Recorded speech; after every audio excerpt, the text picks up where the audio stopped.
Tema vamos a hablar a lo que refiere a la Asociación de Familias con AME, que es la atrofia muscular espinal, un tema que venimos hablando por supuesto por el caso de Bianca, que tomó mucha notoriedad, y es por eso que estamos en contacto con el ingeniero Marco Mendoza, el expresidente de esta asociación, y nos va a comentar un poco más de detalles, principalmente con lo que refiere al trato igualitario. ¿Cómo le va, ingeniero? Gracias por atender esta llamada. Buen día, Sol. Un gusto saludarte a vos y los saludo y respeto a la amable audiencia. Ingeniero, coménteme, ¿cuántos casos actualmente, como los de Bianca, que es el que estamos conociendo a nivel nacional, hay en nuestro país? Bueno, cuando arrancamos nosotros con el Registro Nacional de Pacientes, pudimos acceder a datos hasta cierto límite de fechas, más o menos desde el 2012 más o menos. Registramos un poquito más de 65 casos, 64 casos por ahí eran, de los cuales 46 aún siguen con vida. 46 aún siguen con vida y hay 2 casos sospechosos más hoy que esperan confirmación genética a través de un estudio que no se hace acá, que se toma la muestra acá en un laboratorio privado, la toma, la envía al extranjero y la traen, y es bastante costoso. Entonces, bueno, esa es la situación hoy, 46 casos confirmados, incluido ahí el caso de Bianca, que es muy mediático, además de otros 2 casos más en espera de confirmación de niños que justamente son del interior del país. Ingeniero, con respecto al rango de edad, ¿hablamos de todos pequeños, de entre qué edades? Bueno, la atrofia muscular espinal pues se presenta de acuerdo a su gravedad, a más temprana o más tardía edad. En nuestro Registro Nacional de Pacientes tenemos 4 personas que son mayores de 18 años que padecen de atrofia muscular espinal en su forma más leve. Pero si hablamos estadísticamente, o sea, la mayoría de los niños que ya han fallecido a consecuencia de esta enfermedad son niños menores de 2 años, y la mayoría de los niños que se encuentran con vida aún son niños en un rango de edad de entre 2 y 6, 7 años de edad. Cuando hablan del trato igualitario, ingeniero, coméntenos cuál es la postura que también ustedes tienen como asociación, cómo se vieron acompañadas o sin ningún tipo de acompañamiento por parte del Ministerio de Salud en estos últimos tiempos. La postura que tenemos como asociación es la postura que siempre la tuvimos, que es una postura de una salud justa, una salud que tiene que llegar a todos, y el derecho a la atención que tienen todos los niños con atrofia muscular espinal. Entendemos y aplaudimos que el Ministerio haya tratado y siga tratando hasta ahora a las niñas Agustina y Bianca con el tratamiento Spinraza, dándole la posibilidad a estas niñas de cambiar el curso natural de la enfermedad.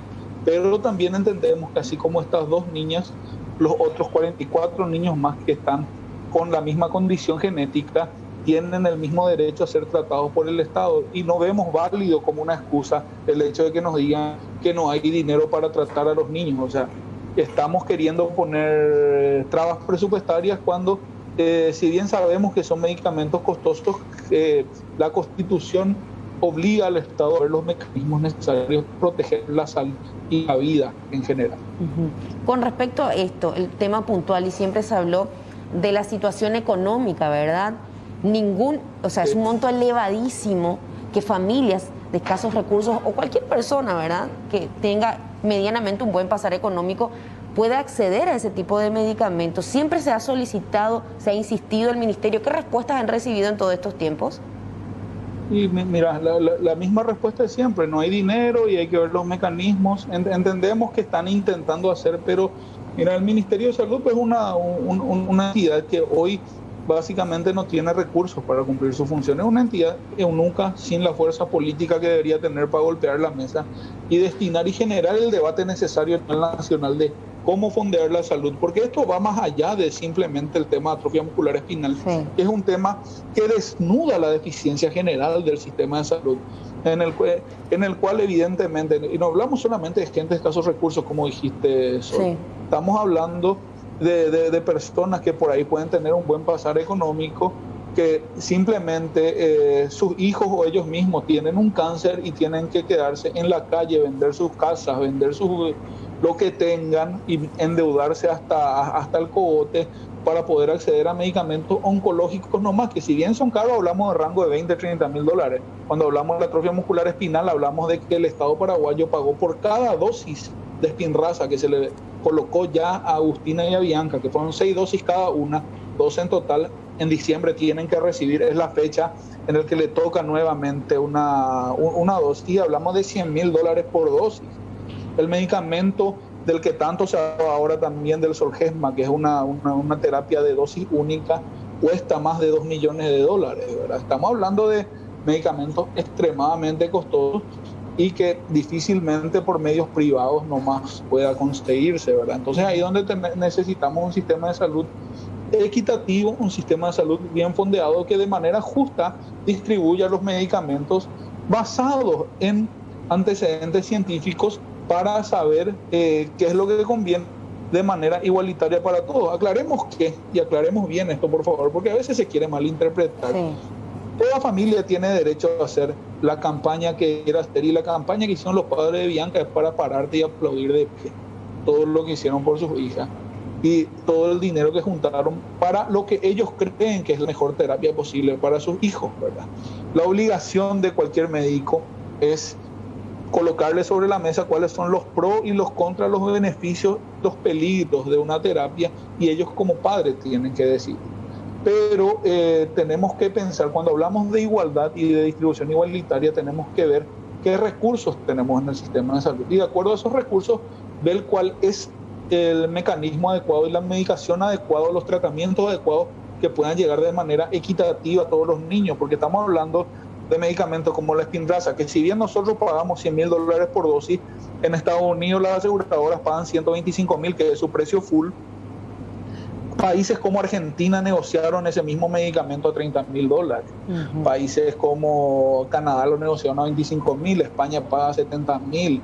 Hay un tercer medicamento, que la droga se llama Risdiplam, que tiene excelentes resultados, similares y mejores inclusive que el Zolgensma, pero es de dosis oral para el resto de la vida.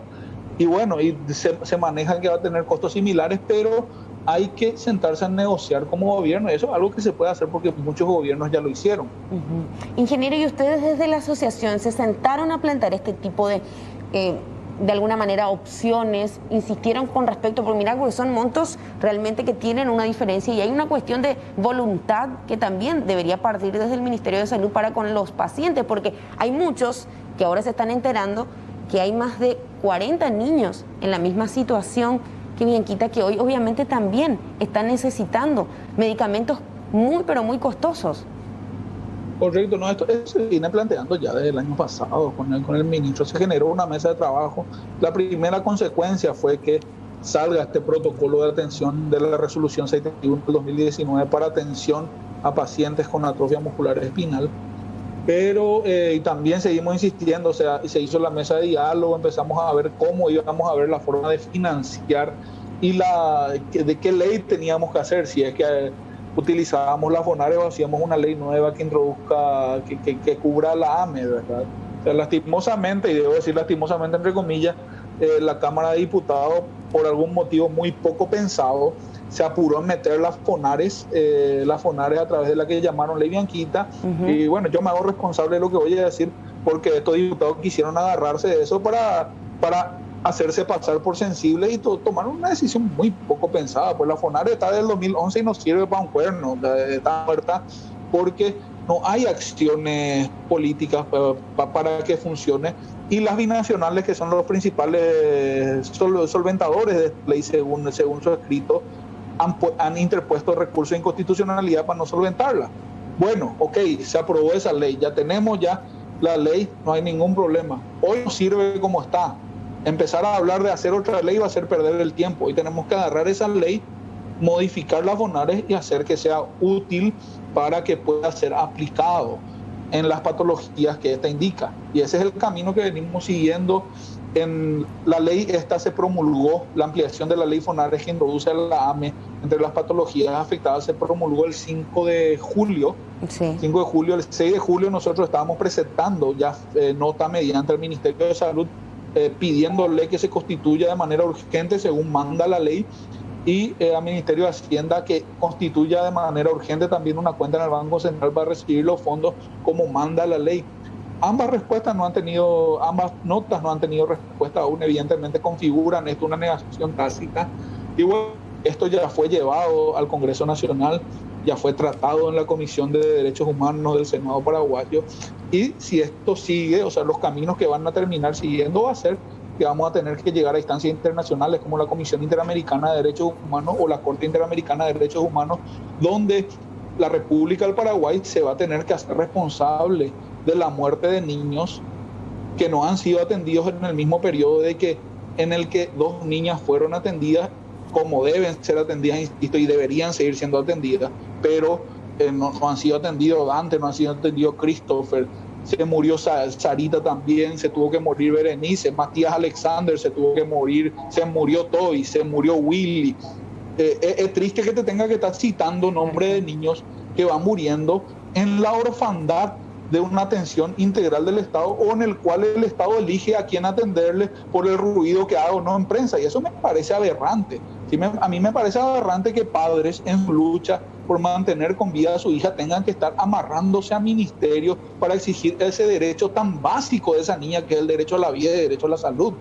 Totalmente. Ingeniero, lo que ha mencionado en el último tramo de la entrevista a todos nos sensibiliza.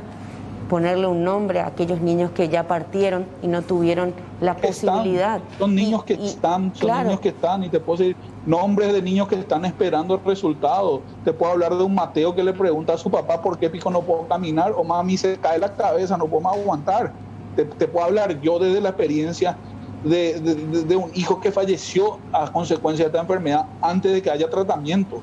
Y ese dolor con el que aprendes a vivir es un dolor que te va a acompañar el resto de tu vida, y es un dolor que no quieres que ninguna familia pase más, por el simple hecho de que hoy existen 3 opciones terapéuticas para poder atender a estos niños. Y si tenemos la suficiente coherencia política, si tenemos la suficiente coherencia técnica, podemos sentarnos a hablar con los laboratorios y llegar a un número adecuado que pueda ser cubierto por el sistema de salud, y empecemos a trabajar en programas para reducir la cantidad de aparición de casos de AME, porque esto se puede hacer también a través de un buen catastro, de modo a poder asistir a las familias que tienen antecedentes de esto. Totalmente. Ingeniero, gracias por su tiempo. Vamos a seguir charlando con usted.